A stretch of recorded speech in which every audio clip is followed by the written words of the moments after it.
എന്നുള്ള അതിമനോഹരമായ പദ്ധതി UDF കാലത്ത് തുടങ്ങി വെച്ചതല്ലേ? എന്നിട്ട് എന്തേ ഇവരിത് മുന്നോട്ട് കൊണ്ടുപോയിരുന്നത്? പലരുടെയും താല്പര്യങ്ങൾ സംരക്ഷിക്കാൻ വേണ്ടിയിട്ടാണ്. ഇവർ ഒരു പണിയും ചെയ്യുന്നില്ല. എന്നിട്ട് ഇവരെ വിമർശിക്കാൻ പാടില്ല.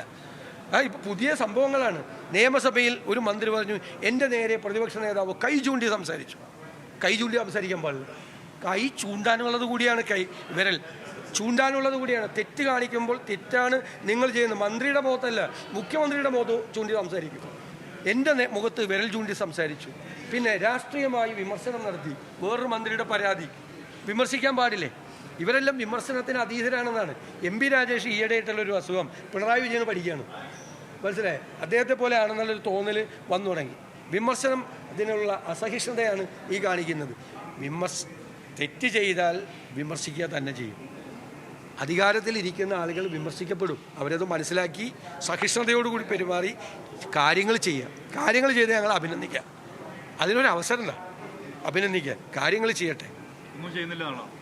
ഒരു കാര്യം ചെയ്യാത്തതുകൊണ്ടാണല്ലോ ഈ ദുരന്തം ഉണ്ടായത്. ഒരു കാര്യം ചെയ്തില്ലല്ലോ, ഒന്നും ചെയ്തില്ല. മീറ്റിംഗ് കൂടാൻ പറ്റിയില്ല. അതുകൊണ്ട് മഴക്കാല പൂർവ്വ ശുചീകരണം വേണ്ടെന്ന് വെച്ചു. അങ്ങനെയാണ് ഒരു ഗവൺമെൻറ് ചെയ്യേണ്ടത്. മീറ്റിംഗ് കൂടാൻ പറ്റിയില്ലെങ്കിൽ മന്ത്രിയടക്കം ഉദ്യോഗസ്ഥന്മാരടക്കമുള്ള ആളുകൾ വിളിച്ചു പറഞ്ഞ് അതിനുള്ള സംവിധാനങ്ങൾ ചെയ്യണം. തദ്ദേശ സ്വയംഭരണ വകുപ്പ് സെക്രട്ടറിക്ക് മീറ്റിംഗ് കൂടാലോ, പഞ്ചായത്ത് ഡയറക്ടർക്ക് മീറ്റിംഗ് കൂടാലോ, അർബൻ അഫയേഴ്സിൻ്റെ ഡയറക്ടർക്ക് മീറ്റിംഗ് കൂടാലോ. ആ പഞ്ചായത്ത് ഡയറക്ടറെയും അർബൻ അഫയേഴ്സ് ഡയറക്ടറെയും തദ്ദേശ സ്വയംഭരണ സെക്രട്ടറിയെയും മന്ത്രിക്ക് വിളിച്ചു പറയാമല്ലോ, നിങ്ങൾ കാര്യങ്ങളെല്ലാം ചെയ്യണമെന്ന്. അത് ചെയ്തില്ലല്ലോ, അത് ചെയ്തില്ല. മീറ്റിംഗ് നടത്താത്തതുകൊണ്ട് മഴക്കാലപൂർവ്വ ശുചീകരണം നടന്നില്ല എന്ന് പറയുന്ന വാദം എവിടെയാണ്? ഇത് പറയാൻ കൊള്ളുന്ന വാദമാണത്. ഈ നേതൃ ക്യാമ്പിൽ കെ മുരളീധരന്റെ അസാന്നിധ്യം ശ്രദ്ധിക്കപ്പെടുന്നു. അല്ല, നിങ്ങൾ തുടങ്ങിയിട്ടില്ലല്ലോ, എല്ലാവരും വന്നിട്ടില്ല. എന്നിട്ട് പറയാം. അല്ല, അത് എനിക്കറിയില്ല. ഞാൻ അദ്ദേഹത്തോട് സംസാരിച്ചില്ല. ഞാൻ അദ്ദേഹം വനവാസത്തിലൊന്നുമില്ല. അദ്ദേഹം എല്ലാ പരിപാടികളിലൊക്കെ. ഇതൊക്കെ നേരത്തെ ചെയ്യേണ്ട കാര്യങ്ങളല്ലേ? നേരത്തെ നല്ല കാര്യം. യോഗം വിളിച്ചിട്ട് ഇനിയെങ്കിലും ഇത് ആവർത്തിക്കാതിരിക്കാനുള്ള നടപടി സ്വീകരിച്ചാൽ ഞങ്ങളതിനെ സ്വാഗതം ചെയ്യും. പക്ഷെ തെറ്റ് തന്നെയാണ്. ചെയ്തില്ല. പകർച്ചവ്യാധികൾ കേരളത്തിൽ പടർന്നു പിടിക്കുന്നു. ഞങ്ങൾ നിയമസഭയിൽ പറഞ്ഞു, ശ്രദ്ധിക്കണം. കേരളത്തിൽ കേട്ടുകേൾവി പോലും ഇല്ലാത്ത അസുഖങ്ങൾ വരുന്നു. അപകടത്തിലേക്കാണ് കേരളം പോകുന്നത്.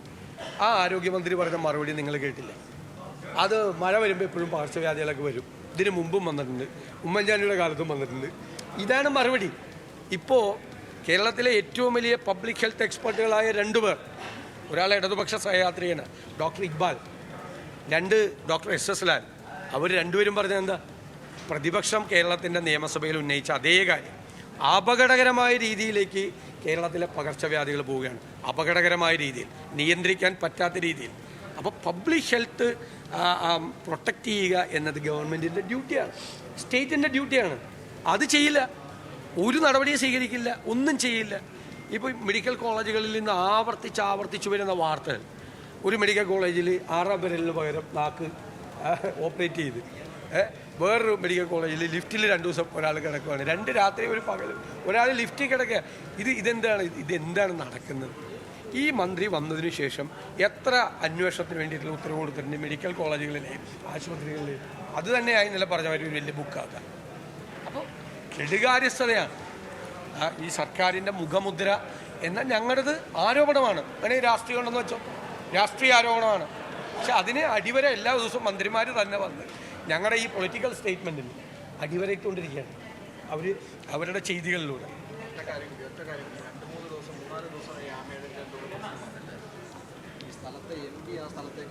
അദ്ദേഹം സ്ഥലത്തുണ്ടായിരുന്നില്ല. അദ്ദേഹം ഇന്നേ എത്തുള്ളൂ. അമ്മയഞ്ചാൻ തോട്ടിലെ പ്രശ്നം അങ്ങനെ ഒരാൾ തിരോധാനമല്ലേ, അല്ലാതെ അവിടുത്തെ വേറെ ഒരു കലാമിറ്റി ഒന്നുമല്ലല്ലോ. അവിടെ പിന്നെ വേസ്റ്റ് റിമൂവ് ചെയ്യുന്നൊരു പ്രോസസ്സാണ്. അതിനിപ്പോൾ രാഷ്ട്രീയ നേതാക്കന്മാരുടെയും ജനപ്രതിനിധികളുടെ സാന്നിധ്യം ഉദ്യോഗസ്ഥന്മാരും ബാക്കി അതുമായിട്ട് ബന്ധപ്പെട്ട ആളുകൾ ചെയ്യുന്നത്. സർക്കാരിനെതിരെ നിശ്ചിതമായ വിമർശനം, പകർച്ചവ്യാധി പ്രശ്നമടക്കം ഉന്നയിച്ചുകൊണ്ട് ഇപ്പോൾ പ്രതിപക്ഷ നേതാവ് VD സതീശൻ നടത്തുകയായിരുന്നു.